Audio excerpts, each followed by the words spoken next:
10 years later, Michigan's snap struggle still echoes, but Ohio State's focus is on dictating the future. Welcome to the Skull Session, where we dive into the latest in college football, blending history, strategy, and the pulse of the game.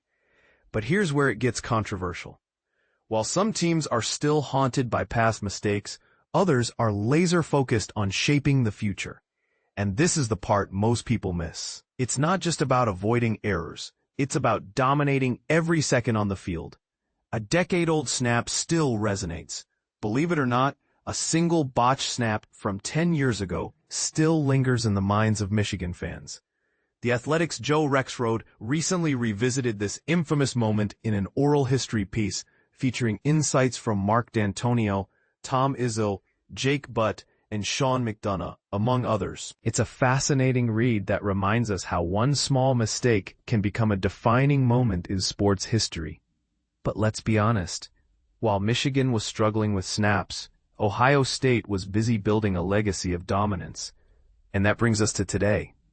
Ryan Day's vision, controlling the tempo. Ohio State's head coach, Ryan Day, isn't just focused on avoiding past mistakes. He's determined to dictate the tempo of every game. This weekend, the Buckeyes head to Camp Randall Stadium to face a Wisconsin team that, despite a 2-4 record, is expected to come out swinging. Luke Fickell's Badgers may be backed into a corner, but Day knows they'll bring their A-game. We have to match their intensity and then some, Day emphasized. But here's the twist. Ohio State isn't just matching intensity. They're setting the pace. The tempo debate. Slow and steady wins the race. Ohio State's pace of play has been a hot topic this season. With an average of just 60 plays per game, the Buckeyes rank 132nd in the FBS, a statistic that has raised eyebrows. But Day isn't concerned. In fact, he's doubling down on a methodical, controlled approach. "We're dictating the tempo," he said on his radio show. "It's about efficiency, not speed." This strategy might seem counterintuitive in today's fast-paced college football landscape, but Day argues it's all about maximizing every play. Bold claim, right? But is this the future of offensive strategy or a risky gamble? Caleb Downs, the unsung hero of Ohio State's defense. While we're talking about game changers, let's not overlook Caleb Downs. Day didn't hesitate to call him the best defensive player in college football, and it's hard to argue. Downs may not have eye-popping stats, just 28 tackles, 2 tackles for loss, and 1 interception this season, but his impact goes far beyond the numbers.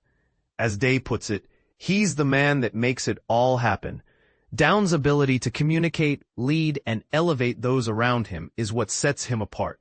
But here's the question. In an era obsessed with stats, are we undervaluing players like Downs who bring intangible qualities to the field? Looking ahead.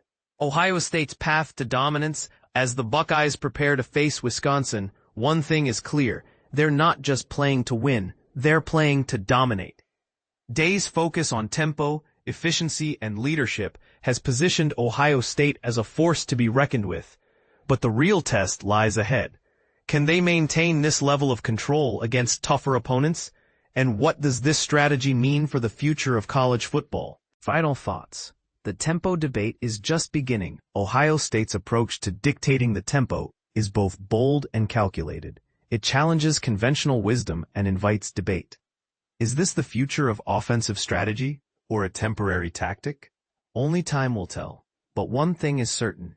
Ryan Day and the Buckeyes are rewriting the playbook, one methodical play at a time. What's your take? Is Ohio State's slow-paced strategy a stroke of genius or a risky move in a fast-paced game? Let's hear it in the comments. Song of the Day, Luxury, John Bellion.